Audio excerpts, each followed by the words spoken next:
I talk to community members who are whispering on the phone to me saying, I source my everyday water. Every drop of water that I use in my home comes from a natural, unfiltered spring. Pretty unbelievable, considering the scope of the world and water, access to clean water in the world. And these people are scared. There's a time that these creeks were orange.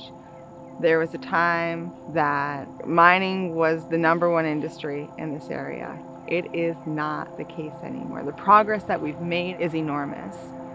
When we stop allowing these industrial corporations to peg us against each other, we have a very bright future. And we're fighting hard, and we're rallying the community, and we're creating this home base for people to come together, to air their concerns, to understand how they could truly take action.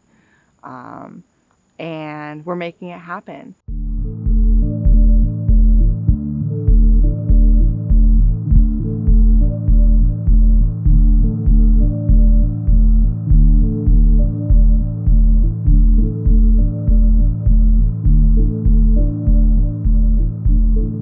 We try to prevent new harm from coming into the watershed, focused around the coal industry within this area, and then also the shale gas industry. So even though a lot of people think that coal is dead, it is not dead by any means here. We have new mines that are proposed all the time, new processing facilities that are proposed all the time.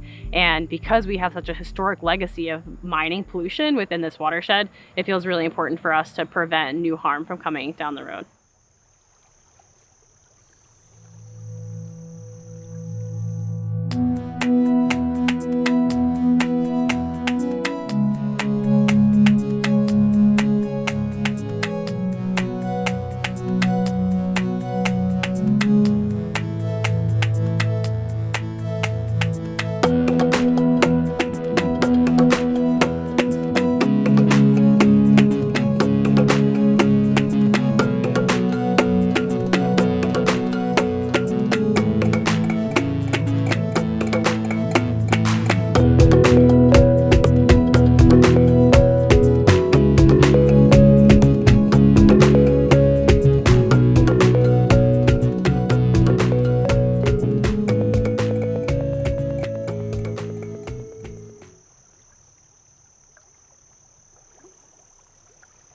Indian Creek at one point was extremely unlivable, and throughout the 25 years that we've been an organization, we've been able to help identify the sources of pollution, and in some cases treat those discharges.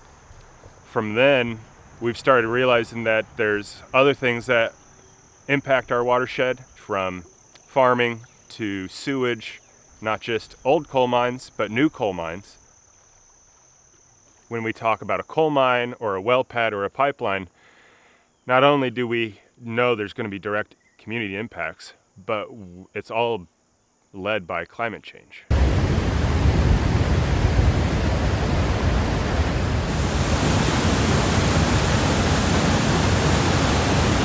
I feel like I see it every day. I personally live right on top of the Chestnut Ridge, which is the westernmost ridge of the Allegheny and Appalachian Mountains. The Chestnut Ridge gets slammed with all of the storms first. And when those storms hit, they are dumping a huge amount of water on the valleys below.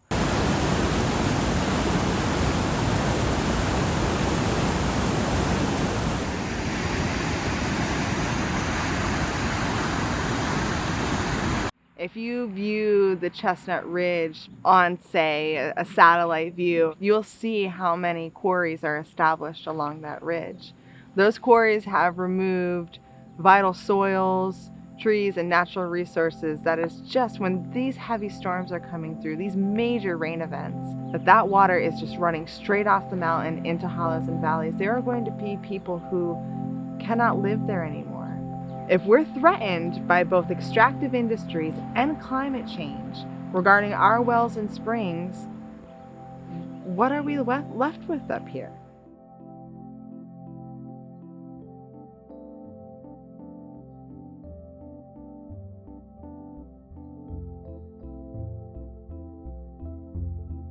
First off, we have to step back and look at where we're at. Southwest Pennsylvania is very rural.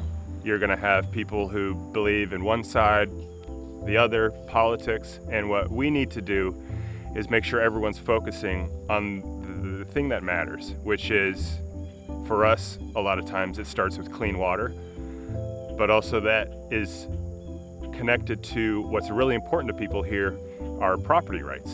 And so if something is coming into the community that is going to affect someone else's property rights, it doesn't matter who you follow or what political stance you have. Coal mining also within the state, you're permitted to take someone's water supply, like pollute it or just take it, meaning that it no longer exists. And when you take someone's water supply, the value of their house is worth nothing. When people are saying, like, you took my water, like this company took my water, there is kind of this needed rage to really push people through to just say, I'm not letting you do this, and you're not doing this to our community, and you're not going to do it to others either. There are certain generations who have seen our creeks run orange and have had lost their own well water, and we remind them of that. And then we remind them of how far we've come. The investments that Mountain Watershed has made in this area. In this valley alone that we're sitting in, there's $9.5 million invested in mining remediation.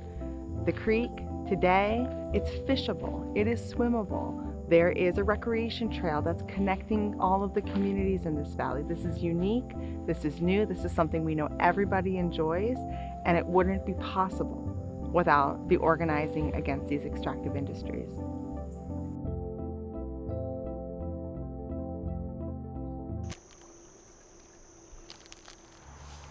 And so this is the real scientific part. You seal it up.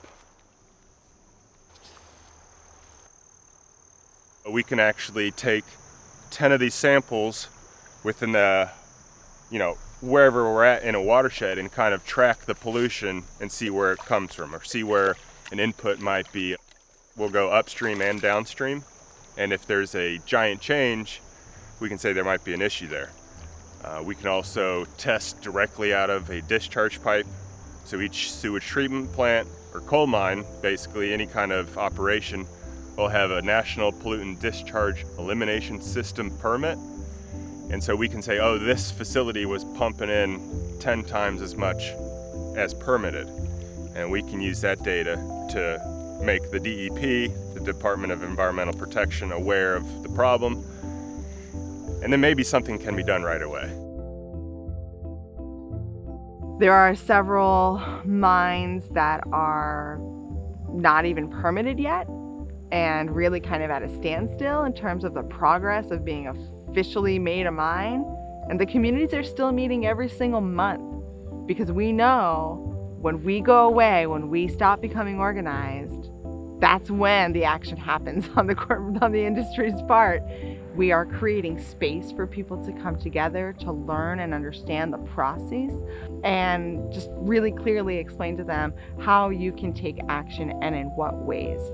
Stopping a coal mine is within our community, will help protect people's water, help protect people's property. But then if we're also thinking about in terms of climate change, we're helping to really prevent a lot of emissions occurring that is going to cause issues on a global level.